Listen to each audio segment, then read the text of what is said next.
বুঝেও যে না বুঝে তাকে বোঝায় কে,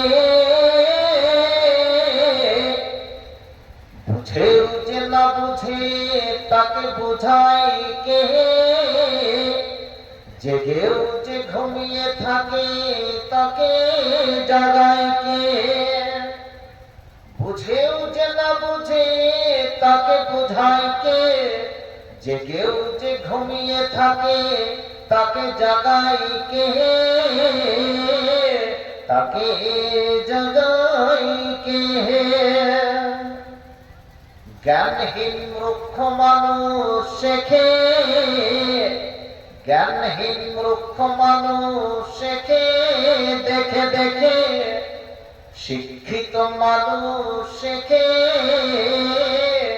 যদি যাই ঠেকে। ইহকালের ঠেকা সে তো বড় ঠেকা নয়, ইহকালের ঠেকা সে তো বড় ঠেকা নয়, পরকালের ঠেকা জানিবে বড় নিশ্চয়। বুঝেও যে না বুঝে তাকে বোঝায় কে, জেগেও যে ঘুমিয়ে থাকে তাকে জাগায় কে, জেগেও যে ঘুমিয়ে থাকে তাকে জাগায় কে।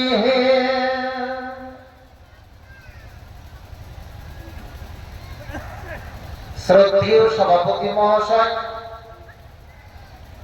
অত্র গ্রামে বন্ধুবর, শিক্ষিত বুদ্ধিজীবী হাজরাত, ছাত্র ছাত্রীবৃন্দ, আজকের আয়োজিত প্রোগ্রামে তথা জামে মসজিদের উন্নতি কল্পে অহেদপুর নিবাসী একটি দ্বীনি সভা, একটি দ্বীনি আলোচনা, যে আলোচনায় সন্ধ্যা থেকে নিয়ে ঘড়ির কাঁটা সকলের কাছে সে সময় যতদূর পৌঁছেছে আমরা আন্তরিকতার সঙ্গে, প্রেম ভালোবাসার সঙ্গে, একাগ্র চিত্তের সঙ্গে বসে পবিত্র কালাম পাকে হাদিসে নববীর কিছু কথা শোনার জন্য উপস্থিত হয়েছি। একবার অন্তর থেকে পড়ি আলহামদুলিল্লাহ, সকলে পড়ি আলহামদুলিল্লাহ। তারপরে তার শেষ নবী জনাবে হযরত মুহাম্মদ সাল্লাল্লাহু আলাইহি ওয়াসাল্লামের প্রতি হাজারো দুরূদ ও সালাম বর্ষিত হোক। আল্লাহুম্মা সাল্লি আলাইহি ওয়া আল্লাহুম্মা বারিক আলাইহি। প্রিয় ভাইরা আমার, পবিত্র কালাম পাক থেকে একখানা আয়াত এবং মুসলিম শরীফের ভিতর থেকে হাদিসের একটি টুকরো আপনাদের কাছে আমি পরিবেশন করেছি। সময় সাপেক্ষে দু চারটি কথা পরিস্থিতি বিশেষে রাখার চেষ্টা করব।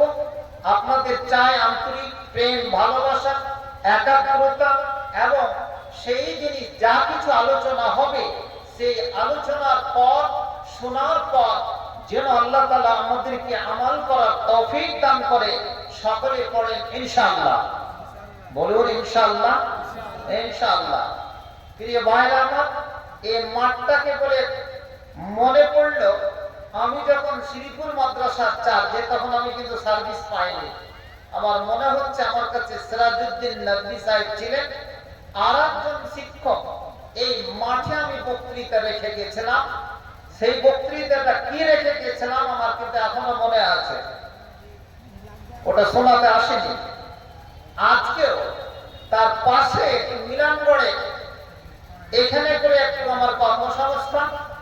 আজকে আপনাদের দাওয়াতে আমি সাড়া দিয়েছি এবং পৌঁছতে পেরেছি, নিজেকে ধন্য মনে করি। এই জালসা বা আজকে সভা হওয়ার কথা ছিল না, আবহাওয়ার দরুনে প্রোগ্রামটা পোস্টপোন হয়ে যাওয়ার কথা, কিন্তু আবার অহেদপুরের যুবক যুবতী, আবাল বৃদ্ধা বনিতা সকলে মিলে তাদের প্রচেষ্টায়, এলাকার আন্তরিক সহযোগিতায় এই প্রোগ্রামটি ঠিক অ্যাজ ইউজুয়াল যে টাইম, যে টেবল, যে সময়সূচি তারা প্রোগ্রাম করার ভূমিকা নিয়েছিল, সেই প্রোগ্রামটি আবার অনুষ্ঠিত হয়েছে। আবারও বলুন আলহামদুলিল্লাহ। কি বলতে হবে? বলুন আলহামদুলিল্লাহ। কখন ইনশাআল্লাহ বলবো, কখন আলহামদুলিল্লাহ বলবো, কখন সুবহানাল্লাহ বলবো, কখন আল্লাহু আকবার বলবো, কখন মাশাআল্লাহ বলবো, কখন বারাকাল্লাহ বলবো, কিন্তু আমরা কিছুই বুঝি না বর্তমান, বলতেই জানি না। বিভিন্ন জায়গায় আমরা কিন্তু ভুল করে দিই। যা হোক প্রিয় ভাইরা আমার, আজকে আমরা মুসলিম, আজকে আমরা বাকার উমার আয়েশা হাফসা নাম নিয়ে পশ্চিমবাংলা তথা ভারতবর্ষের মাটিতে পৃথিবীর মধ্যে এশিয়া মহাদেশে বসবাস করছি। ঠিক সেই রকম তার মধ্যে হরিশ্চন্দ্রপুর থানার অন্তর্গত এই ওয়াহিদপুর ছোট্ট একটা গ্রাম, যেখানে মধ্যখানে একটা পার্টিশন, যে এই অংশটুকু ছিল না, ওই অংশটুকুই ছিল। আজকে গ্রামটা কিছুটা অংশ হয়তো 100 ঘরের গ্রাম হতে পারে, বলে দিলাম এইরকম ঘর নিয়ে একটা পাড়া তৈরি হয়েছে, গ্রাম তৈরি হয়েছে। তারা আজকে মধ্যখান থেকে এই প্রোগ্রামের কি ভূমিকা নিয়েছে, আপনারা সেই সহযোগিতা এক অপরের করবেন। তাহলে আমাকে কিছুটা আপনারা কি বক্তৃতা শোনাতে দেন, এবং আপনাদের আন্তরিক প্রেম ভালোবাসাটা চাইব। হরটেবার যাই কিছু আলোচনা করি না কেন, প্রিয় ভাইরা আমার, পবিত্র কালাম পাক আমাদের কাছে বিরাট বড় একটি নিয়ামত। এই কথাগুলো শোনাবার জন্য আজ থেকে ১৫০০ বছর আগে থেকে শুনিয়ে আসছেন, নবী শুনিয়েছেন, সাহাবায়ে কেরাম, তাবা তাবেঈন এবং সালাফে সালেহিনরা কি শুনিয়েছেন, এখনো উলামায়ে কেরাম কি শুনিয়ে যাচ্ছেন কিয়ামত পর্যন্ত। এই 30 পারা কোরআন 114টা সূরার কথায় শোনাতে শোনাতে শেষ হয়ে যাবে পৃথিবী, কিন্তু তার এখনো ভাব ব্যাখ্যা, তার তাশরীহ, তার এক্সপ্লেইন কিন্তু শোনাতে এখনো আমরা কিন্তু অপারগ, অসামর্থ্য। তার কারণ সেই জিনিসটা আমরা বাস্তবে কি রূপদান করতে পারিনি। কথাগুলো ভালো করে শুনবেন, কান খুলে শুনবেন, শোনার সময় এসেছে। এই কোরআন এমন একটা কম্পিউটার জাতীয় কোরআন, কিন্তু আমরা পড়লাম না, কেউ পড়লাম না কোরআন, না বাংলা অনুবাদই পড়লাম, না বাংলায় উচ্চারণ করে পড়লাম, না কোনোদিন আলিফ বাতাসা পড়ার কিন্তু চেষ্টা করলাম। এখানে একটা প্রতিষ্ঠান, ট্রেন দিয়ে যাতায়াত করলে দেখতে পাওয়া যায় কি প্রতিষ্ঠান আছে, কোনোদিন নেমে তো দেখিনি। কোন যাত্রী, কোন মুসাফির জানি না। আমি আপনি এলাকার লোক, আমরা জানছি এখানে একটা প্রাইমারি আছে, এখানে একটা এমএসকে চলে, এখানে ঈদগাহ বছরে দুটো কি নামাজ পড়া হয়। সেই পবিত্র কালাম পাকেরই সমস্ত কি গুণগান তার বন্দনা করা হয়। প্রিয় ভাইরা, এই কোরআন মাজিদে ব্যবহার হয়েছে কত ব্যালেন্স সহকারে।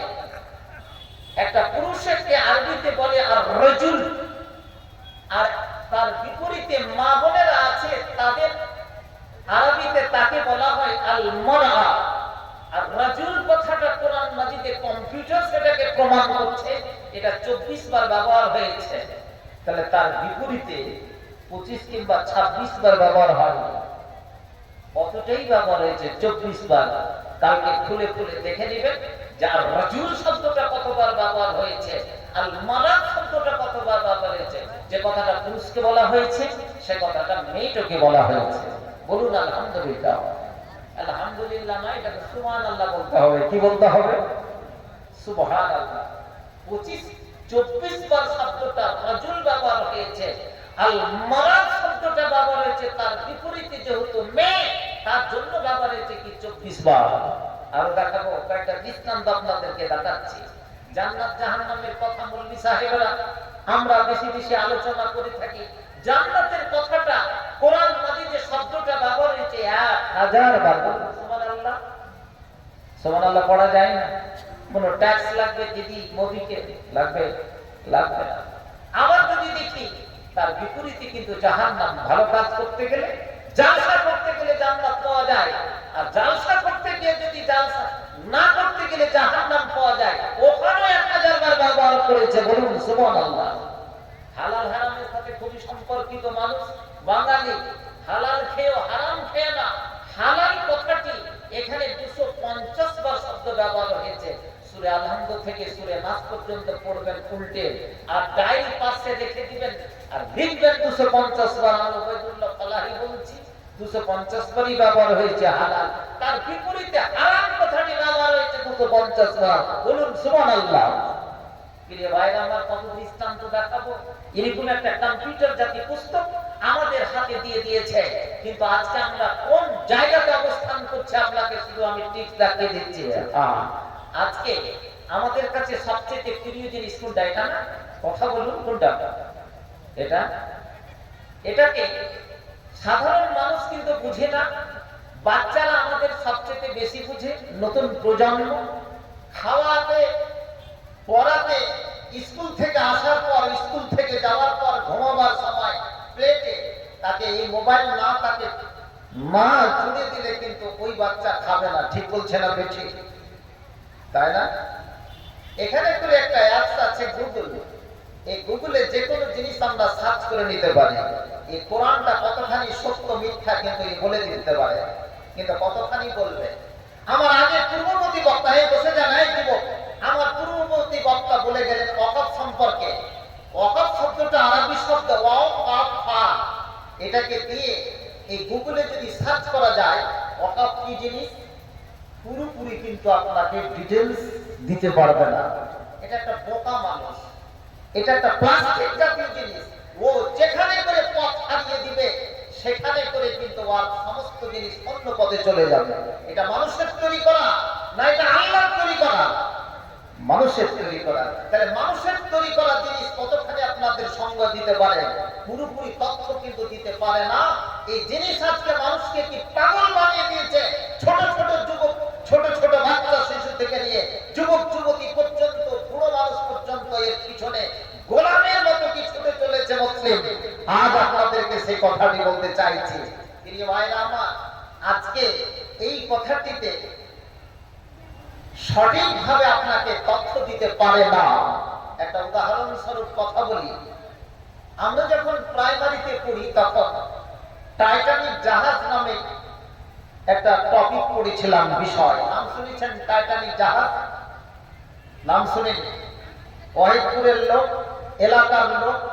এই জাহাজটা যখন তৈরি করা হয় তখন জাহাজের ক্যাপ্টেন যখন সমুদ্রে আটলান্টিক মহাসাগরে যখন নামিয়ে দিল, তখন জাহাজের ক্যাপ্টেন বলেছিল, হ্যালো প্যাসেঞ্জার, সমস্ত কি প্যাসেঞ্জার তোমরা শুনে লেখো, দিস ইজ কি নট স্টিমার অর লঞ্চ। এটা কোন লঞ্চ স্টিমার নয়, এটা হচ্ছে কি দিস ইজ কি মিনি স্টেট। এটা একটা ছোট রাজ্য। উদাহরণস্বরূপ, ছোট রাজ্য কোনোদিন কাউরি দখলে যায়নি, কোনোদিন কেউ ধ্বংস করেনি। উদাহরণস্বরূপ, ভারতবর্ষের পাশে একটা নেপাল বলে দেশ আছে, তো চিনেন তো? এ কাউরি বসতি স্বীকার করেনি, কারণ কোন রাজা, কোন বাদশা ছোট্ট রাজ্যকে দখল করে, ছোট দেশকে দখল করে, তার এখানে ইনসাল্ট হবে, মানহানি হবে। অতএব এটা কোনোদিন ধ্বংস হতে পারে না।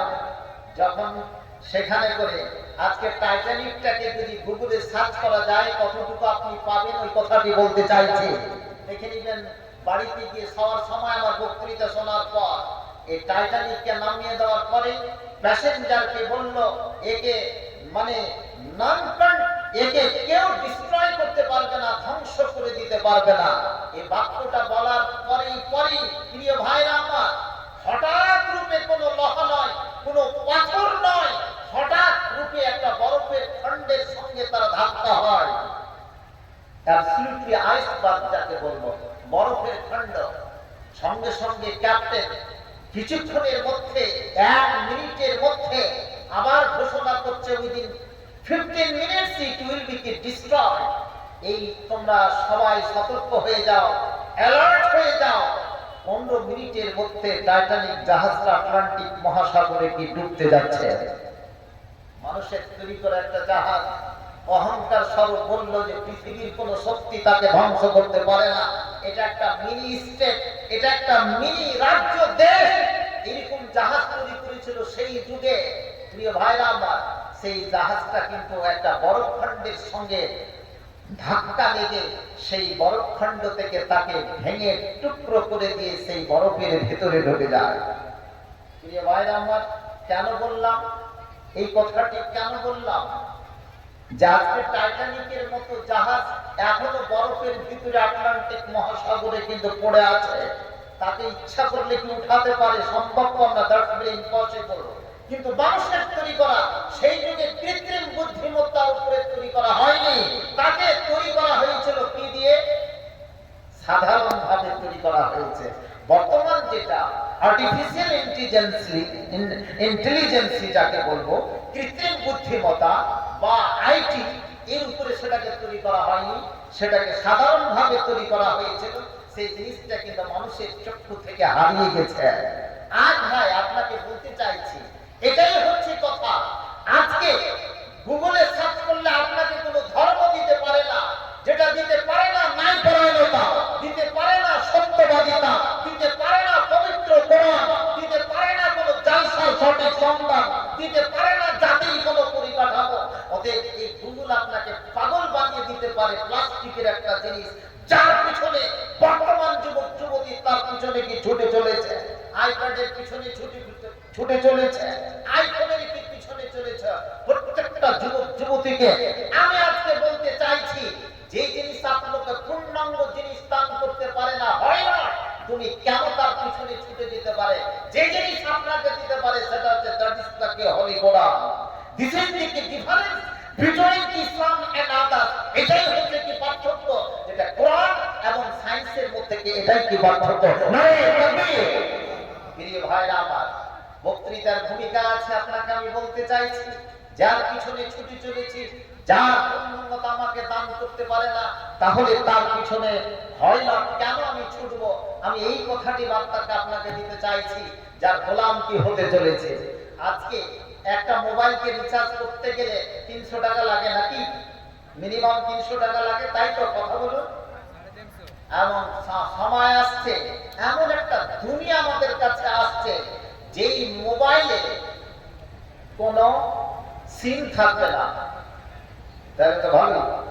যেই মোবাইলে কোনো রিচার্জ করতে লাগবে না, সোলার সিস্টেমে রিচার্জ হবে। মানুষ তো ওটাই চাইছে যে ফ্রিতে আমি পাবো রিচার্জ, ফ্রিতে পাবো কি সিম কার্ড। পৃথিবীর মধ্যে সবচেয়ে ধনী ব্যক্তির নাম কি? বিল গেটস নাকি? আর ভারতের মধ্যে সবচেয়ে ধনী ব্যক্তি যারা লিস্টেড আছে তার নাম মুকেশ আম্বানি।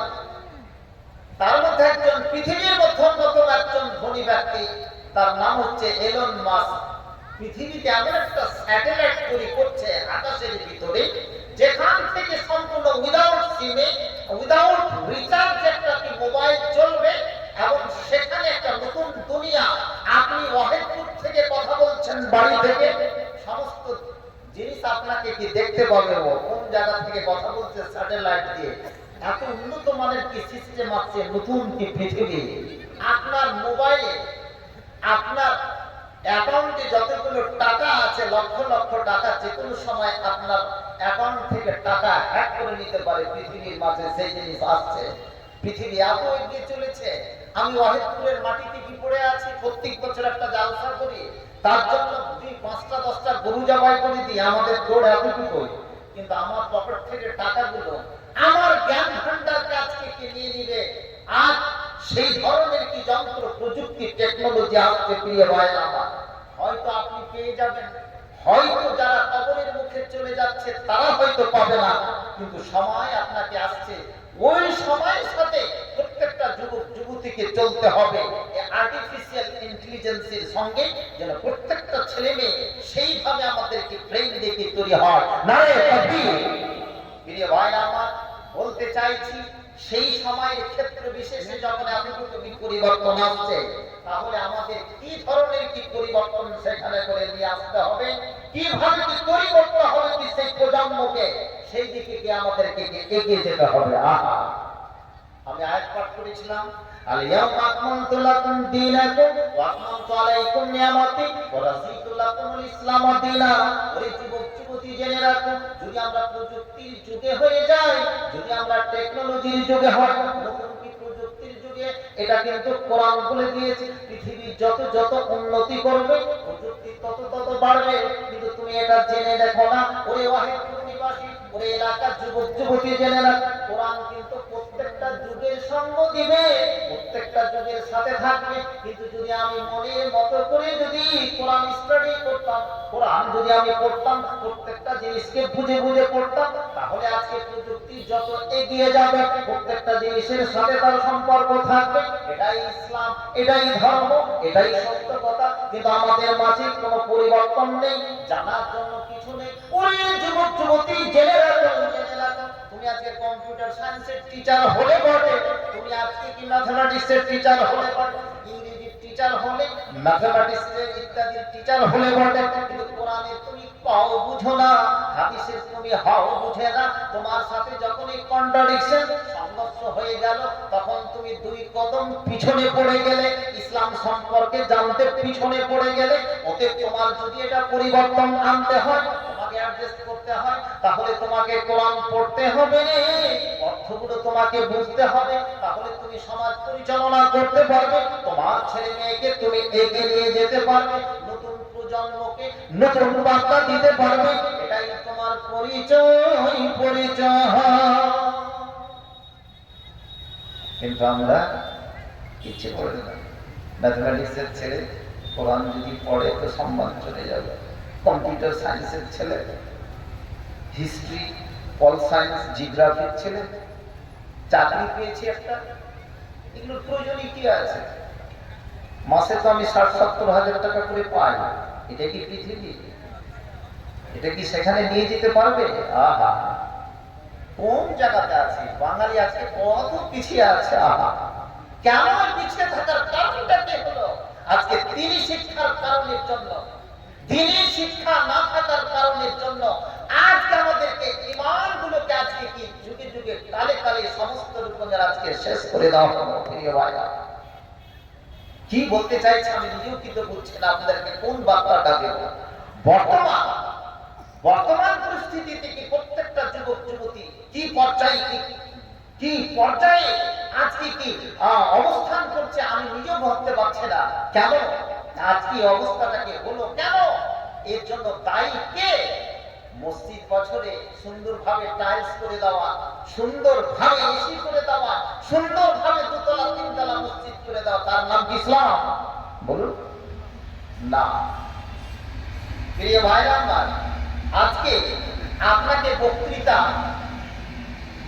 আমি ওই দিকে নিয়ে যাচ্ছি, সেই দিকে নিয়ে যাচ্ছি। আজকে সারা পৃথিবী উত্তর, আজকে ফেসবুক খুললেই, ইন্টারনেট খুললেই সমস্ত জায়গাতে মার কারা খাচ্ছে? তারা কিছু বলছে না। এটা বলতে লজ্জা মনে হচ্ছে নাকি? আপনি মার খাবেন না, সময় চলে এসেছে, খালি রেডি থাকুন। জালসা করাও যাবে, মসজিদও যাবে। জানি না আপনাদেরকে কে বুঝিয়েছে। আজকে সারা পৃথিবীর 200 কোটি মুসলিম ইন্টারনেট জগৎ খুললে মার দেখাবে, মানে মুসলিম মার খাবে। কারণে মুসলিম ও খেতেই তো দরকার মার। ইমানের স্পিড, মার খেতে খেতে খেতে খেতে যে কোটা আবর্জনা আছে পৃথিবীর মাটি থেকে তারা চলে যাবে, আর যে কোটা আসলে ইমানের স্পিড তারাই বেঁচে থাকবে। ওয়াহিদপুরের মসজিদটা তারাই করবে, সমাজ পরিচালনা করবে তারাই। নারে তাকবীর! আমি আপনার আজকে ইমানি স্পিরিটের ধোলাই করছি কতগুলো কথা দিয়ে, বুঝুন। কানটা খাড়ো করে হৃদয় থেকে বুঝুন, ব্রেন থেকে বুঝবেন না, হৃদয় থেকে। কারণ কোরআন বুঝতে গেলে, হাদিস বুঝতে গেলে, পৃথিবী সমাজ বুঝতে গেলে মাথা দিয়ে বুঝলে হবে না, কি দিয়ে বুঝতে হবে? কি দিয়ে? এখানে কি আছে? হৃদয়। বলুন হৃদয়। বলছি এটা তো দেখিনি মাওলানা, মাথা তো দেখতে পাচ্ছি, কিন্তু মাথাতে মগজ আছে, ওটা কি দেখা যায়? ব্রেনের সাথে বরং হার্টে বিরাট একটা ভাই বোনের সম্পর্ক। দুটো যদি আলাদা হয় তাহলে ব্রেন আলাদা চলবে আর হার্ট আলাদা চলবে, কিন্তু দুটোর সাথে কি সম্পর্ক আছে? কোরআন কিন্তু আল্লাহ রাসূলের ব্রেনে দেয়নি, কোথায় দিয়েছে? ফি কলবিহি। কোরআন বলা হয়েছে যে তার হৃদয়ে আমি দিয়েছি। তার হৃদয় জনাবে মুহাম্মদ সাল্লাল্লাহু আলাইহি ওয়াসাল্লাম এই কোরআন নিয়ামত এখানে করে রেখে দেন। আমি বলতে চাইছিলাম, বর্তমান ভারতবর্ষের যা পরিস্থিতি, প্রত্যেকটা মানুষ শুনছেন, আজকে পরিস্থিতিতে আপনারা কি মোকাবেলা করবেন, কি বার্তা দিবেন জানি না, কি মানুষকে কথা বলবো কি জানি না। প্রিয় ভাইরা আমার, সেদিন থানা মোড়ের মসজিদে আমি এই ওয়াকফ সম্পর্কে কথাগুলো কি বলছিলাম, যেহেতু তারা ডাক দিয়েছিল, আমার পূর্ববর্তী বক্তা একটু টাচ করে গেছেন। ওয়াকফ সম্পত্তি কি বুঝি না, ওয়াকফ কি জিনিস? আজকে ভারত পশ্চিম বাংলার মুসলমানের সংখ্যা কত কেউ বলতে পারেন? কত? এটাও জানেন কত কোটি? কালকে যে হিসাব করবে তো যে দিদি তো সবই দিচ্ছে, আর কোনো দরকার নেই। সাবধান কি মুসলিম, যেই ওয়াকাফ সম্পত্তি, ওয়াকাফ কি জিনিস তাই বুঝলেন না, ওসিয়ত কি বুঝে না। বাপ দাদু কি মরে গেছে, মরার সময় একটু ওসিয়ত করে গেছে, ওসিয়ত মৃত্যুর সময় দাদি ওসিয়ত করে গেছে। মা বোনদের আপনাদের দৃষ্টি আকর্ষণ করছি, জি দাদি ওসিয়ত করে গেছে, নানি ওসিয়ত করে যে 1 বিঘা জমি মসজিদে দিয়ে দিবে। কোথায়? ওয়াহিদপুরের জামে মসজিদে। দাদু দিয়ে গেছে, বেটারা পর্যন্ত থাকলো। এবারে কোথারা বলছে ও কোন যুগে দেওয়া গেছে, এগুলো কথা চলবে না, চলো ওই জমিটাকে হড়প করে নেওয়া যায়। বাড়ির সামনে একটা মসজিদের 2 শতক জমি আছে, বাড়ি করতে যে অসুবিধা, রেস্ট্রি নেই, জমিটাকে হড়প করা হয় কি হয় না? কথা বলছেন না কেন? ওয়াকাফ আর ওসিয়তের মধ্যে আমি পার্থক্য করতে চাইছি না। ওয়াকাফ দিয়ে গেছে, ওয়াকাফ সম্পত্তি। ওয়াকাফ কথাটা ওয়াকাফ আরবি শব্দ, আরবি শব্দ। ওয়াকাফ শব্দটির মানে হচ্ছে স্থিরীকরণ, নিবৃত্তিকরণ এবং কারোর জন্য স্থির করে দেওয়ার নাম হচ্ছে কি ওয়াকাফ। ওয়াকাফ কথাটির এটা হচ্ছে কি শাব্দিক আলোচনা, পারিভাষিক আলোচনা হচ্ছে কি মানুষের আল্লাহর এটা ঘোষণা করে দেওয়া, আল্লাহর রাস্তায় যেই জমিটা, যেই সম্পদটা, যে জায়গাটাকে দিয়ে দেওয়া হয় সেটার নাম হচ্ছে কি ওয়াকাফ। বলুন সুবহানাল্লাহ। আমি সব ভারতবর্ষের মাটিতে ওয়াকাফের সম্পত্তি কত আছে তার হিসাব আপনি গুগল সার্চ করে বিভিন্ন জায়গা থেকে নিয়ে নেবেন। পশ্চিম বাংলার মাটিতে যে ওয়াকাফের সম্পত্তি কতখানি আছে আপনাকে খালি ইঙ্গিত করে চলে যাচ্ছি, শুধু খালি আপনি নোট করে নেবেন। ভারতবর্ষের মধ্যে সবচেয়ে বড় স্টেডিয়াম কোনটা? Eden garden. কথাটি আসলো কোথায় আছে? এটা কলকাতার মধ্যে। বলুন আলহামদুলিল্লাহ। এটা কার? ওয়াকাফের সম্পত্তি। কয় টাকা ভাড়া দেয়? কয় টাকা ভাড়া দেয়? কোন খবর আছে? 1 টাকা 1 পয়সা তাদেরকে ভাড়া দেওয়া হতো। আকাশবাণী যেখান থেকে খবর প্রচারিত হয় এটা ওয়াকাফের সম্পত্তি। রাজভবন যেটা সেটা হচ্ছে কি ওয়াকাফের সম্পত্তি। আরো আপনাকে দেখাচ্ছি যেটা হচ্ছে কি ময়দান সংলগ্ন কি এলাকা কলকাতা, সেটা ওয়াকাফের সম্পত্তি। আরো আপনাকে দেখাচ্ছি যে মোহামেডান কি স্পোর্টিং ক্লাব, এটা ওয়াকাফের সম্পত্তি। মোহনবাগান ক্লাব যেখানে ফুটবল খেলা হয় এটা ওয়াকাফের সম্পত্তি। যেটা ইস্ট বেঙ্গল ক্লাব এটা ওয়াকাফের সম্পত্তি। এবং রোকাইয়া বেগম সাখাওয়াত হোসেনের যতগুলো মাদ্রাসা বোর্ডের সম্পত্তি আছে সমস্ত কি ওয়াকাফের সম্পত্তি। তাছাড়া যাদবপুরের দক্ষিণ জগা অঞ্চলটা যতগুলি মার্কেট কমপ্লেক্স আছে সমস্ত কি ওয়াকাফের সম্পত্তি। কলকাতার অধিকাংশ জায়গা কি সম্পত্তি। এর ভাড়া যদি সঠিকভাবে কি দেওয়া হয় তাহলে আমি মনে করি পশ্চিম বাংলার সরকারের 1 পয়সার কি দরকার নয়। শেষ পর্যন্ত আমাদের যদি কিয়ামত পর্যন্ত চাকরি বাকরি শিক্ষা সংস্কৃতিতে কোন প্রকল্পের কি প্রয়োজন কি পড়বে না। নারে তাকবীর। এই ওয়াকাফ সম্পত্তি মুসলিম ঘরের ছেলে পেলে আমরা বুঝি না আমাদের কি আছে, পূর্বপুরুষ কি রেখে গেছে। যখন একটু ইতিহাস খালি বলে দিই, ভারতবর্ষে পশ্চিমবঙ্গের তরফা বাংলা, বিহার, উড়িষ্যার যিনি নবাব ছিলেন নাম কি? কি নাম? বাংলা, বিহার, উড়িষ্যার নবাবের নাম কি ছিল? আলিবর্দী খান। তার নাতির নামটা কি? সিরাজউদ্দৌলা। নামটা মনে নেই। অখণ্ড বাংলা, পূর্ব পাকিস্তান এবং এই পশ্চিম বাংলা পরে ভাগ হয়েছে। পূর্ব পাকিস্তান, পশ্চিম পাকিস্তান। পশ্চিম পাকিস্তানটা চলে গেল যারা পাকিস্তান, পূর্ব পাকিস্তান বর্তমানে কি নামে পরিচয়? বাংলাদেশ। এই বাংলাদেশে কিছু ওয়াকাফ সম্পত্তি থেকে গেছে, কিন্তু বেশি পরিমাণ সম্পত্তি আছে কি কলকাতার মাটিতে, পশ্চিম বাংলার মাটিতে। আলিবর্দী খান একটা মাদ্রাসার জন্য 2555 বিঘা জমি ডোনেট করেছিলেন। নারে তাকবীর। কত বিঘা জমি? 2555 বিঘা একটা মাদ্রাসা পরিচালনা করার জন্য। তার মোতাওয়াল্লি যিনি ছিলেন তার নাম হচ্ছে মাওলানা আবুল বারকাত চৌধুরী। তিনি সেখান থেকে নিয়ে 1999 সাল পর্যন্ত 2555 বিঘা জমিতে তিনি ট্যাক্স পেতেন। ট্যাক্স নয়, ভাড়া পেতেন কত? 159 টাকা। কত? কিন্তু 1999 সালের পর থেকে তার ওয়ারিসাদেরকে এক পয়সাও সরকার কোনো ভাড়াও দেয়নি, কোনো ট্যাক্সও দেয়নি, কিছুই দেয়নি। কিছু বলেছে? আমি বলি যে ওয়াকফ সম্পত্তির উপরে মুসলিম হয়ে যদি কোনো জায়গায় অত্যাচার করে থাকে সেটা ঠিক। আমি মসজিদের সেক্রেটারি, আমি মাদ্রাসার সেক্রেটারি, 2 পয়সা যদি খেয়ে নিই, আমি জানি এটা হারাম, তাহলে কিয়ামতের প্রাঙ্গণে কবরে আমাকে তার হিসাব দিতে হবে। ঠিক বলছেন কিনা?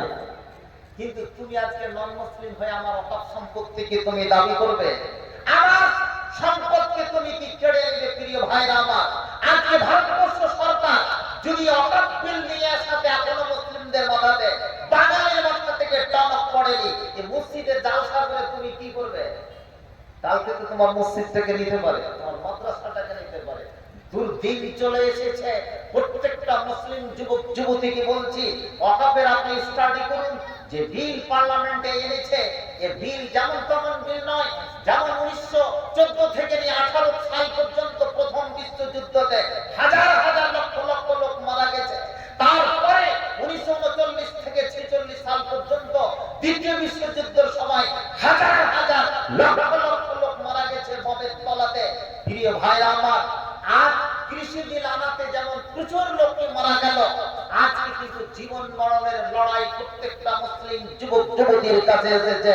আপনি নিজের কাছে ভাবুন, যেই বিলকে যদি প্রত্যাখ্যান যদি না হয়, সামনে আজকে 30-32 কোটি মুসলমানের ভারতবর্ষে তাদের দুর্দিন আপনাকে গুনতে হবে। নারে তাকবীর! এই ওয়াকফ সম্পত্তি আমাদের ছেলে মেয়েরা এখনো একটা স্কলারশিপ পায়, যারা মাধ্যমিক পাস করলো, হায়ার সেকেন্ডারি যারা গ্রাজুয়েশন এমএ পড়ে, হাজী মোহাম্মদ মহসিন ফান্ড থেকে একটা স্কলারশিপ পায় না? 250-500 বিঘা জমি আজকে হুগলির চুচুড়িয়া এরিয়া সমস্ত জমিগুলো কিন্তু হাজী মোহাম্মদ মহসিনের। তার কোনো হদিস নেই, কোনো দলিল নেই, সমস্ত সম্পত্তি আজকে অনেকটাকে বিলীন হয়ে গেছে। যেটুকু আছে তার সেটুকু দিয়ে আমাদের কিছুটা কি চলে। প্রিয় ভাইরা আমার, আর এই ওয়াকফ সম্পত্তির ক্ষেত্রে ভারতবর্ষে পশ্চিমবাংলার মাটিতে শুধু ধরছি, আমি ভারতবর্ষের অন্যান্য স্টেটের কথা ধরছি না। এই পশ্চিমবাংলার মাটিতে যে ওয়াকফের সম্পত্তি, যে সম্পত্তির সাথে আমাদের বিচারিতা হয়েছে, সেই সিদ্ধান্ত শঙ্কর রায়ের যুগ থেকে যে কংগ্রেস পিরিয়ডে বিচারিতা হয়েছে, বামফ্রন্টের যুগে বিচারিতা হলো। আর দিদি কি করছেন সেটা তো আমি আপনি সবাই জানছি, আমি কথা বলছি না। প্রিয় ভাইরা, আমাদের কাছে কোন দলটা, কোন জায়গাটা আসলেন? একটা হাদিস কিন্তু আমি পাঠ করেছিলাম, মান কুতিলা বিদুনি মালিহি ওয়া ইরদিহি ফাওয়া শাহীদ। আপনার বাড়িতে ডাকাত এসেছে, চোরের ডাকাত এসেছে, আপনি শুনতে পেয়েছেন না? আপনি শুনতে পাচ্ছেন, দেখতে পাচ্ছেন একটা চোর ঢুকেছে। তো চোরটা যখন ঢুকলো, তখন আপনি কি শুয়ে যাবেন আরো লেপ মুড়ি দিয়ে, চাদর দিয়ে, যে যা পারবি তুই দিয়ে পালা, আমি এখন ধরতে পারবো না তোকে? কোনটা করবেন? ঘুম ভাঙবেন, ঘুম ভাঙবেন, ঘুম ভেঙে চোরটাকে হাঁকাবেন, ধরবেন, না আপনি ঘুমিয়ে যাবেন? কোনটা করবেন? চোরটাকে হাঁকাতে হবে বা ধরতে হবে? আপনাদেরকে কাতাল করার জন্য আসছে, মারার জন্য একটা লাঠি আসছে, আপনি মার খাবেন না আপনি বাধা দিবেন? এই ক্ষেত্রে নিজের জান এবং মাল যদি বাঁচাতে গিয়ে কোনো ব্যক্তি যদি মারা যায়, তাহলে হাদিস বলছে মান কুতিলা বিদুনি মালিহি ওয়া ইরদিহি ফাহুয়া শাহীদ। যে ব্যক্তি নিজের জান এবং ইজ্জতকে বাঁচাবার জন্য কি মারা যাবে, সে হচ্ছে শাহাদাতের দরওয়াজা পাবে। হে মুসলিম যুবক যুবতী, ওয়াহিদপুরের আজকে এলাকার যে সমস্ত যুবক যুবতীরা এসেছে, আমার পূর্বপুরুষেরা পশ্চিম বাংলার মাটিতে যতগুলো ওয়াকফ সম্পত্তি আজকে দান করে গেছে, এই ওয়াকফ সম্পত্তি যদি অটুট থাকে, আমরা কোন পশ্চিম বাংলা সরকারের কাছে ঋণী নয়, তারা আমাদের কাছে ঋণী। নারে তাকবীর! এটাকে হেফাজত করতে হবে কি হবে না? তার জন্য সোচ্চার হতে হবে কি হবে না? সময় এসেছে। একদিনের লড়াই নয়, আমাদেরকে লড়াই চালিয়ে যেতে হবে। অত্যন্ত কি কৌশলের সঙ্গে, অত্যন্ত কি বলছে চাতুরতার সঙ্গে, অত্যন্ত কাটিসির সঙ্গে যেই লড়াই আমাদেরকে অংশগ্রহণ করতে হবে। প্রিয় ভাইরা আমার, মানুষকে ইমানের দিক থেকে স্পিরিট হতে হবে। আপনাকে বলছি, আজকে গুজরাটের ছেলের লোকেরা আজকে পথে নামতে পারছে না, হাইকোর্ট নিষেধ করছে, প্রশাসন তুমি তোমার হককে আদায় করতে পারবে না। যেটা হচ্ছে ইউপিতে সেই ঘটনাটা কি ঘটছে, আজকে মুসলিম কি পথে যেতে পারছে না। এখন যদি বলে যে দিদি যতদিন আমাদের এখানে করে আছে আমাদের অকাপ সম্পত্তি কি টিকে থাকবে, কথাটা কি বাস্তব? ভুল কথা, 100% কি ভুল। তার কারণ কেন্দ্রে যেটা আইন পাস হয়ে গেছে, অকাপ বিল আপনার কাছ থেকে কি কেড়ে নিয়েছে, শুধু ইমপ্লিমেন্টেশন হয়নি। সময় বলে দিবে আপনার উপরে। প্রিয় ভাইরা আমার, কাউরি ফাঁকাবাজির কথাতে যাবেন না, আপনি নিজে বুঝুন। আপনার জমি যদি রেজিস্ট্রি থাকে, আরএস পর্চা যদি থাকে, সেটা যদি রেকর্ড থাকে, তাহলে আপনার জমি, না হলে আপনার জমি সেখান থেকে আপনার বাজেয়াপ্ত হতে পারে। আমার কথা হচ্ছে পূর্বপুরুষেরা যেই জমি দিয়ে গেছে, যেই 2 শতক জমি মসজিদের নামে দিয়ে গেছে, কিসের জন্য দিয়েছিল? নেকির জন্য না? কিসের জন্য? নেকির জন্য। জনগণের জনকল্যাণের জন্য, তাদের শিক্ষা সংস্কৃতির জন্য, সমাজ কল্যাণের জন্য তার পোতা ওই 2 শতক জমি ছিনিয়ে নিল। নেকিটা বন্ধ হলো না নেকিটা জারি থাকবে? বন্ধ হয়ে গেল। তাহলে এতগুলো হাজার হাজার সম্পত্তি আজকে কবরে শুয়ে আছে আমার পূর্বপুরুষ। রোকাইয়া বেগম সাকাত হোসেনের মতো একটা মেয়ে জমিদার ঘরের অখণ্ড বাংলায়, এই মেয়েটা যদি না আসতো তাহলে এই পশ্চিম বাংলার এই মাদ্রাসা বোর্ডটা কায়েম হতো না। আপনি কলকাতার মাঠে দেখতে যাবেন, লেখা থাকবে কি রোকায়া ভবন। একটা সাধারণ ঘরের মেয়ে নয়, সেই যুগে গ্রাজুয়েট একটা মেয়ে, যেই দিনের বেলায় কাজ করতেন, জমিদার ফ্যামিলিতে ঝাঁটা দিত, রাত্রি বেলায় শুধু কে লিখতেন। পশ্চিম বাংলার প্রত্যেকটা মেয়েদের শিক্ষার ব্যবস্থা তিনি করে গেছেন। তার মতো মেয়ে যদি এখন জমি ডোনেট করে গেছেন, পূর্ব বাংলাতে জমি ডোনেট করেছেন, পশ্চিম বাংলার মাটিতে ডোনেট করেছে। ল্যান্ডওয়ার্ড সিনিয়র মাদ্রাসা সাজ্জাদিয়া রোকায়া সাকাত হোসেনের কি আজকে অবদান? নারে তাকবীর! এই ভাইরা আমার, আজকে এই সমস্ত কি মেয়েরা এসেছে বলে আজকে আমাদেরকে শিক্ষার ব্যবস্থা করেছে। কালকে কিন্তু আমার কাছ থেকে, আপনার কাছ থেকে যে বিল, আজকে অ্যামেন্ডমেন্ট বিল নিয়ে আসা হয়েছে, এই সমস্ত জিনিসগুলো আমার আপনার কাছ থেকে যেতে পারবে। যে সমস্ত সংগঠন আপনাদেরকে ডাক দিবে, যে সমস্ত লোকেরা এই পথে ডাক দিবে, আন্তরিকতার সঙ্গে বুঝার পরে স্টাডি করে পথে যাবেন। কাউরি ক্ষয়ক্ষতি করে নয়, কাউরি কোনো মূর্তি পুড়িয়ে নয়, কাউরি উপরে কোনো নন মুসলিমের উপরে অত্যাচার করে নয়। আপনি নিজের হক আদায় করবেন পথে নেবে, এবং সেই কি বলছে চাতুরতার সঙ্গে, কৌশলের সঙ্গে সরকারের কাছে সেই দাবির জন্য সোচ্চার হতে হবে। নারে তাকবীর!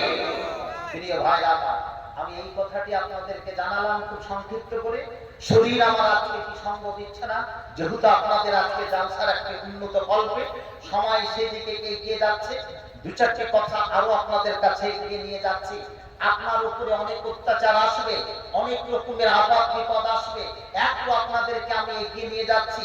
জান মরণের কি লড়াই আমাদের কাছে এসে পৌঁছেছে। ইজ্জত বাঁচাবার এবং জায়গাত বাঁচাবার, পৃথিবীতে ভারতবর্ষের মাটিতে একজন নাগরিক হিসাবে তার অস্তিত্বের কি লড়াই এসে পৌঁছেছে। আপনারা হাজারবার কি চিন্তা করবেন। আজকে যখন ফেসবুক খুলি, হোয়াটসঅ্যাপ খুলি, ইন্টারনেট খুলি, ছোট ছোট বাচ্চা শিশুদের উপরে যে অত্যাচার, যে কোথায় ঠ্যাং তার কোথায় মাথা, ফিলিস্তিনের মাটির থেকে কি দেখা যায় না? আজকে 55-58টা কান্ট্রি, আর যাদের উপরে কি আজকে তাদের কোনো দায়িত্ব নেই যে তারা একটা হুঙ্কার ছাড়লে মিনিটের মধ্যে ইসরায়েলের মাটিটা শেষ হয়ে যেতে পারে? ছেড়েছি কি? দৃষ্টান্ত দেখছেন? এই ভাই একটু বসেন না, আপনাদেরকে দেখাচ্ছি। একটু উদাহরণস্বরূপই কথা বলি।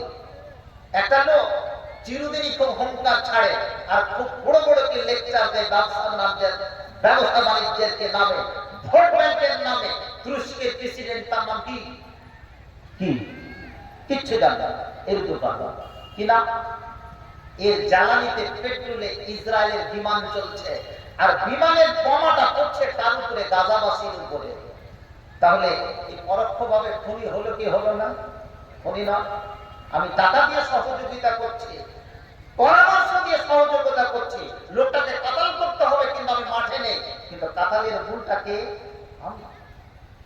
হে মুসলিম, আজকে 58টা কান্ট্রি দৃশ্য দেখছে। যে হাত কাটা যাচ্ছে, একটা ছোট্ট শিশুর হাত কাটা গেল, মাকে ওড়না দিয়ে তার হাতটাকে বাঁধছে। সৌদি আরবের কি মোহাম্মদ বিন সালমান সেই সময় আমেরিকার প্রেসিডেন্ট ট্রাম্পের সঙ্গে পরামর্শ করে নাচছে। তেল বিক্রি করে তুমি টাকা গণনা করছো, কিন্তু আজকে দুবাই আজকে সমস্তকে নির্বাক যন্ত্রের মতো কি দেখতে আছে প্রিয় ভাইরা। আজকে জর্ডান নির্বাক, লিবিয়া আজকে কি নির্বাক, জি আজকে ইয়ামান নির্বাক, কুয়েত নির্বাক, কাতারকে নির্বাক, সমস্তকে মুসলিম, ইরাককে নির্বাক, দুবাই আরবের কি মতো কান্ট্রি নির্বাক, তোমার পাশে ফিলিস্তিন গাজা আজকে শেষ হয়ে গেল। আমি তাদেরকে বলতে চাইছি, কেন উদাহরণটা দিলাম, আজকে যদি গাজা খণ্ডারতে কি পরিণত হয়, আর কয়েক ঘন্টার মধ্যে কিন্তু সেই জায়গা শহরটা কিন্তু শেষ হয়ে যাবে। 202 কোটি মুসলিম আজকে দৃষ্টান্ত দেখছে। আজকে বাংলাদেশের মাটিতে বিভিন্ন মাসলার সমস্ত নির্বিশেষে তারা আজকে মাঠে নেমে পড়েছে, ফিলিস্তিনিদেরকে বাঁচাও, কালকে ভারতবর্ষের মুসলিমদেরকে বাঁচাও। কুল্লু মুসলিম ইখওয়ান, আজকে আপনার যদি দায়িত্ব যদি না হয়, তাহলে তো পৃথিবীর মাটিতে শুধু আর গরু ঠ্যাং খাওয়া মুসলিম হয়ে জগৎ থেকে বিদায় হয়ে কবরে আপনি কি উত্তর দিবেন? নারে তাকবীর। প্রিয় ভাইরা, আপনাকে আমি শুধু খালি টিপস দিয়ে চলে যাচ্ছি। 50-58টা কান্ট্রি খালি দৃষ্টান্ত দেখলো, ইতিহাস তাদেরকে ছেড়ে দিবে? দিবে? ছাড়বে? আপনার মুখ থেকে একটা সত্য কথা এলো না? আজকে একটা দোয়া করছে না ফিলিস্তিন, যেই ফিলিস্তিন আজকে গাজা শেষ হলো, কালকে ফিলিস্তিন শেষ হবে, পরের দিন দুবাই শেষ হবে, পরের দিন কাতার শেষ হবে, পরের দিন কি কুয়েত শেষ হবে, পরের দিন কি সৌদি আরব শেষ হবে। একের পর পর তুমি অপেক্ষা করো। তুমি বেঈমানির কি পরিচয় দিয়েছো? আজকে সমস্ত কি দেশ আজকে কি শেষ হয়ে গেল, সমস্ত খান্ডারাতে পরিণত হলো, নিজ জমিতে কি পরবাসী হলো। তোমার মুখ থেকে দুটো কথা বেরোলো না, হে মুসলিম তুমি বেঈমান, তুমি বেঈমানের কি পরিচয় দিয়েছো, তোমার ভিতরে কি ইমানের কোনো পরিচয় নাই। কতদিন তুমি টাকা ট্যাঙ্কে তুমি আজকে টাকা গুনবে তেল বিক্রি করে, তোমার তেলের দুনিয়ার তেলকে নিয়ে নিবে আহুদি নাসারা। প্রিয় ভাইরা আমার, সাবধান এসেছে, সময় এসেছে যে আমরা কি সেই দিকে এগিয়ে যাই, এবং আমার সেই অস্তিত্বের কি জীবনের কি লড়াই সেই দিকে এগিয়ে যায়, যে মানুষকে যেই পথে আগাবে সেই দিকে নিয়ে আসে। আমি আমার সম্পদকে বাঁচাতে চাই, আমি আমার জায়গাকে বাঁচাতে চাই, তাতে আমার যদি জীবন যায় তবু ঠিক, আমার মাল যায় তবু ঠিক, আমার সমস্ত যথাসাধ্য যায়, এটাই হচ্ছে কি আমার কি পরিচয়। আহা প্রিয় ভাইরা আমার, কি জেনে রাখো, যুবক ভাইরা বসে যান, ওরে আমার যুবক যুবতী জেনে রাখো, পৃথিবীর মাঝে তথা পশ্চিমবাংলা ভারতবর্ষের মাটিতে তথা সারা বিশ্বের মাটিতে যে ধরনের প্ররোচনা চলছে, মুসলিম নিধন যজ্ঞ চলছে, এর মধ্যে যদি আপনি পরিবর্তন না হয়ে যান, নিজস্ব জীবনের ইসলামের পরিবর্তন যদি না হয়, যদি আপনার ইমানের পরিবর্তন না হয়, তাহলে আপনি কি আজকে প্রমাদ করে নিন, নিজের জীবনকে সেই দিকে কি সাজিয়ে নিন যেইভাবে পূর্ব যুগের মানুষেরা বেঈমানির কারণের জন্য শেষ হয়ে গেছে, তাদের জীবন আজকে তাদের অস্তিত্ব খুঁজে পাওয়া যায় না।